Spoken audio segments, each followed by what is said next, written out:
Hello बच्चों, स्वागत है आपको अपने चैनल बोर्ड मैथमेटिक्स पर। जैसे बच्चों मैंने आपको बताया 12th क्लास के बच्चों के लिए हमारा बहुत अच्छा 0 to हीरो बैच चल रहा है, जिसमें एक चैप्टर में आपको कंप्लीट करा चुका हूँ। एक्सरसाइज 3.1 बच्चों हमारी चल रही है, जिसके काफी कुछ सवाल हो चुके हैं। तो आज हमारा ये 7 नंबर क्वेश्चन है, 6 सवाल में करा चुका हूँ आपको। तो 7 नंबर क्वेश्चन है, तो बहुत ही अच्छे से समझेंगे इसे। प्लीज अगर जो बच्चे चैनल पर नए हैं तो प्लीज चैनल को सब्सक्राइब, वीडियो अच्छी लगे तो लाइक कमेंट शेयर जरूर करें।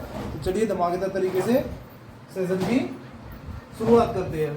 ठीक है, शुरुआत करने से पहले एक चीज ध्यान रखनी है, पहले वीडियो आपको लेक्चर लेना है, उसके बाद नोटबुक में पूरा करना है। ठीक है, तो क्वेश्चन हमारा ये है बच्चों, समीकरण a माइनस बी लिखा है, समीकरण लिखा हुआ है। ठीक है, सबसे पहले समीकरण लिखा है, समीकरण के आगे बनाया ये आव्यूह, ये आव्यूह में अवयव लिखे हुए हैं a minus B 2a plus C 2a minus B 3c plus D.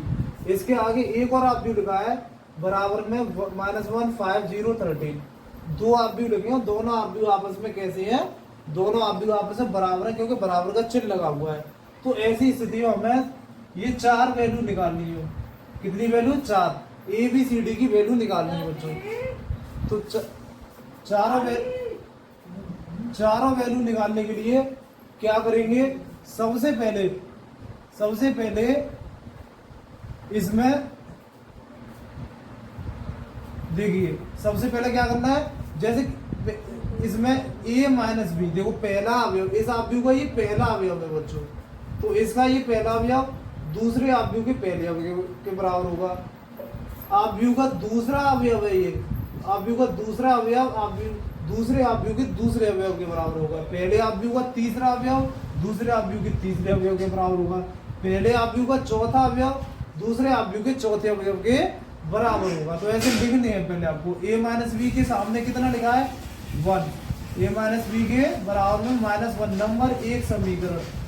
2a plus C, 2a plus सी के सामने कितना लिखा है? 5 नंबर सेकंड समीकरण। 2a minus B, 2a minus B के सामने कितना लिखा है? 0 नंबर 3 समीकरण। 3a plus D, 3a plus D के सामने माइनस नहीं लगाए। ठीक है, ये अवयव है 3c प्लस डी। तो ये 4 अवयवों से बच्चों हमने 4 समीकरण बना लिए। ठीक है, अब स्टेप बाय स्टेप चारों समीकरणों को सॉल्व करना है। तो चारों समीकरण सॉल्व करने के लिए सबसे पहले लिखेंगे समीकरण फर्स्ट व सेकंड। कौन सा समीकरण उठाएंगे? पहला और दूसरा। पहला क्या है हमारा? a माइनस बी बराबर -1, पहला समीकरण। ठीक है, दूसरा नहीं उठाएंगे, सॉरी, दूसरे की जगह यहाँ करना है, तीसरा लिख देते हैं। पहला और तीसरा समीकरण उठाना है। तो तीसरा समीकरण है 2a माइनस बी बराबर 0, ये तीसरा समीकरण है। ठीक है, ये तीसरा समीकरण लिखा। अब क्या करेंगे कि इन दोनों समीकरणों को बच्चों घटाओगे, घटाने पर ऐसा लिख देंगे, या घटाने पर। अब जब दोनों समीकरणों को घटाओगे तो घटाने पर दूसरे वाले समीकरण के चिन्ह चेंज हो जाएगा, प्लस वाला माइनस, माइनस वाला प्लस। अब घटाया हमने तो चिन्ह बदल गए, अब प्लस का भी माइनस का भी एक दूसरे से कैंसिल हो गया। 2a में से ही बने गया माइनस का a बराबर -1, माइनस से माइनस कैंसिल हो गया, a बराबर 1, a की वैल्यू बच्चों 1 लिख ली। अब इसी तरीके से हम आगे का मान भी निकालते जाएंगे। अब लिखेंगे a बराबर 1 को समीकरण पहले में रख दूं, पहले में रखें। a बराबर 1 को समीकरण पहला क्या है हमारा? a माइनस बी बराबर -1, a की जगह 1, माइनस बी बराबर -1, तो माइनस बी बराबर -1, प्लस का 1 इधर लाएंगे, माइनस का 1, तो माइनस बी बराबर -1 -2, और माइनस से माइनस कैंसिल हो गया, b बराबर 2। अब b बराबर हमारा निकल आया 2। अब है a बराबर 1 निकला, b बराबर 2 निकला, 2 आंसर निकला है a और b का। अब c और d और रहेगा निकालने के लिए। तो अब क्या करेंगे? c और d को निकालने के लिए कि a बराबर 1 को अब समीकरण ए बराबर 1 को, ए बराबर 1 को अब समीकरण में लिखिए दूसरे में, वो समीकरण 2 में रखते हैं। कौन से में रखेंगे? समीकरण दूसरे में रखेंगे। दूसरा समीकरण क्या है? 2a plus C, 2a plus सी बराबर 5। तो 2 a की जगह कितना लिखना है? 1 प्लस सी बराबर 5। तो 2 एकम 2 प्लस सी बराबर 5। तो सी बराबर 5 प्लस का 2 इधर लाएंगे माइनस का 2। तो यहां से बन जाएगा सी बराबर 3। तो सी की वैल्यू बच्चों 3 निकल आई। अब बच्चों सी बराबर 3 को, सी बराबर 3 को चौथे समीकरण में रखेंगे। सी बराबर 3 को चौथे समीकरण में रखें, समीकरण 4 में रखने पर समीकरण चौथा है 3c प्लस डी बराबर 13। तो 3 गुणा सी की जगह कितना? 3 प्लस डी बराबर 13। तो 3 3 का 9 प्लस डी बराबर 13, डी बराबर 13 माइनस 9। तो डी बराबर ये बचा 4। तो डी का आंसर 4। इस तरीके से हमें ए बी सी डी की वैल्यू बच्चों निकालनी थी। तो चारों वैल्यू निकालनी हमने। ए बराबर 1, बी बराबर 2, सी बराबर 3 और डी बराबर 4। तो ये हमारा सवाल इस तरीके से कितने आसानी से कंप्लीट किया। दूसरा सवाल समझो। अब बच्चों आपके सामने क्वेश्चन नंबर 9। अब बच्चे कहेंगे 8 नंबर क्वेश्चन आ गया। तो 8 नंबर क्वेश्चन बच्चों मैं पिछली वीडियो में करा चुका हूँ, ठीक है। तो 9 नंबर क्वेश्चन करा रहे हैं। 8 तो बहुत इजी है, ठीक है। तो x तथा y के प्रति किन मानों के लिए आव्यूह के निम्नलिखित युग्म समान है। ये आव्यूह दे रखा, ध्यान से समझो। मैं बस क्वेश्चन क्या पढ़ोगे पूरा मैं खुद ही बता देता हूँ जिससे आप समझ जाओ। देखो ये दो आव्यूह लगे, ये पहला आव्यूह, ये दूसरा आव्यूह, बीच में लगा है कॉमा का चिन्ह। तो दोनों आव्यूह को बोल रहा है कि दोनों आव्यूह बच्चों समान है। दोनों आव्यूह कैसे हैं? समान, यानी समान का अर्थ होता है बराबर। दोनों आव्यूह बराबर है। तो हमें बताना है कि ये 4 ऑप्शन है, पहला, दूसरा, तीसरा, चौथा। इन चारों ऑप्शनों में कौन सा आंसर आपका बिल्कुल राइट है, सही है।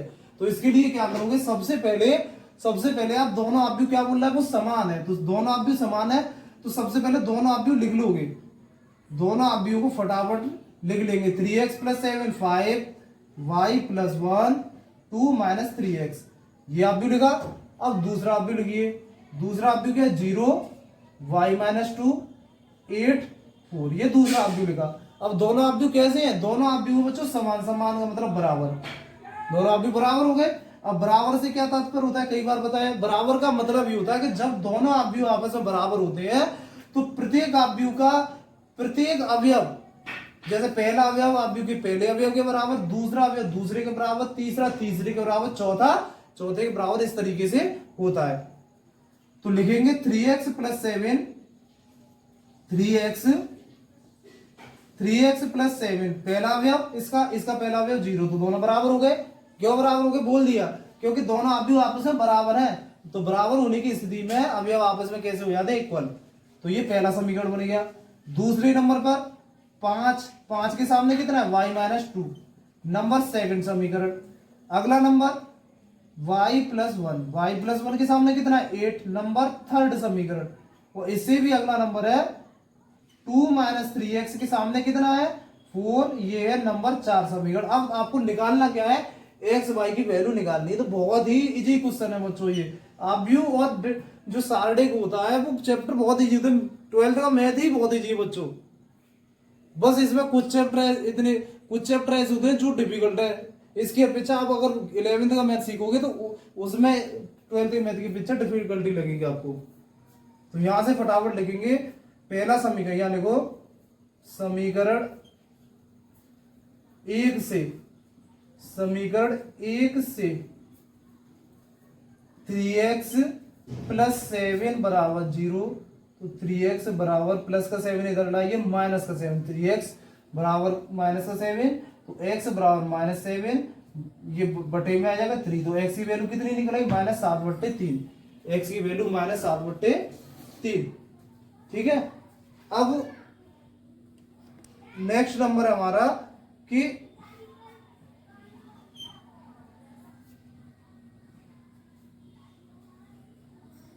अब इसी तरीके से बच्चों समीकरण फर्स्ट हो गया, इसी तरीके से समीकरण सेकंड लिखोगे। समीकरण सेकंड में क्या है, समीकरण सेकंड में लिखोगे 5 बराबर y माइनस 2। देखिए 5 बराबर y माइनस 2, तो 5 माइनस का 2 इधर लाओ, प्लस 2 बराबर y, तो यहां से निकला y बराबर 7। ये तो y की वैल्यू। अब ऐसे ही समीकरण तीसरा लिखेंगे, समीकरण तीसरा, समीकरण थर्ड से, समीकरण थर्ड से, समीकरण थर्ड क्या है, y प्लस 1 बराबर 8, y प्लस 1 बराबर 8, तो y बराबर 8 माइनस 1 यानी y बराबर 7, y बराबर 7। अब ऐसे ही समीकरण नंबर 4 पे आ जाइए, समीकरण नंबर 4, तो 4 में क्या लिखोगे बच्चों, 4 वाला क्या कह रहा है, 4 वाला कह रहा है 2 माइनस 3x बराबर 4,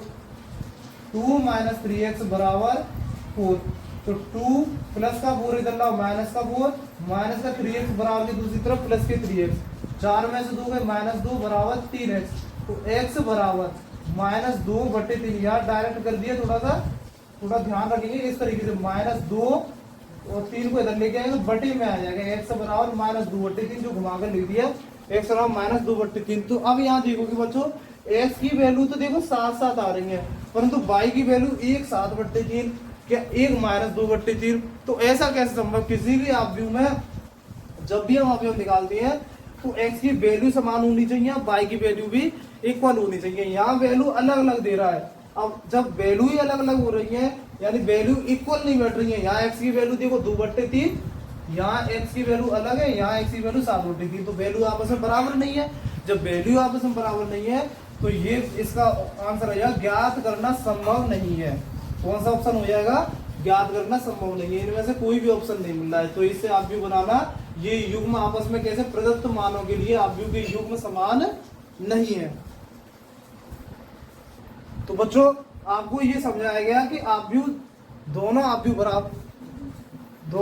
बच्चों बराबर होने के लिए, बच्चों अवयव जब भी बराबर होंगे जब दोनों के अवयव आपके कैसे हैं, x की वैल्यू यहाँ कुछ और दे रहा है, वहां x की वैल्यू कुछ और दे रहा है, तो वैल्यू आपकी बराबर नहीं है, तो ऐसी स्थिति में अवयव आपके समान नहीं है। तो बच्चों इस तरीके से हमने आपके लिए क्लास बनाई। अगर सेशन बच्चों आपको अच्छा लगता है तो प्लीज चैनल को जरूर बच्चों चैनल को सब्सक्राइब कीजिए। आप सब्सक्राइब करेंगे तो हमें बड़ा और अच्छा काम करने का मौका मिलता है। तो वीडियो अच्छी लगे लाइक कमेंट शेयर करना ना भूलें। तब तक के लिए खुश रहिए, मस्त रहिए। और भी कोई दिक्कत हो तो बताइए। धन्यवाद।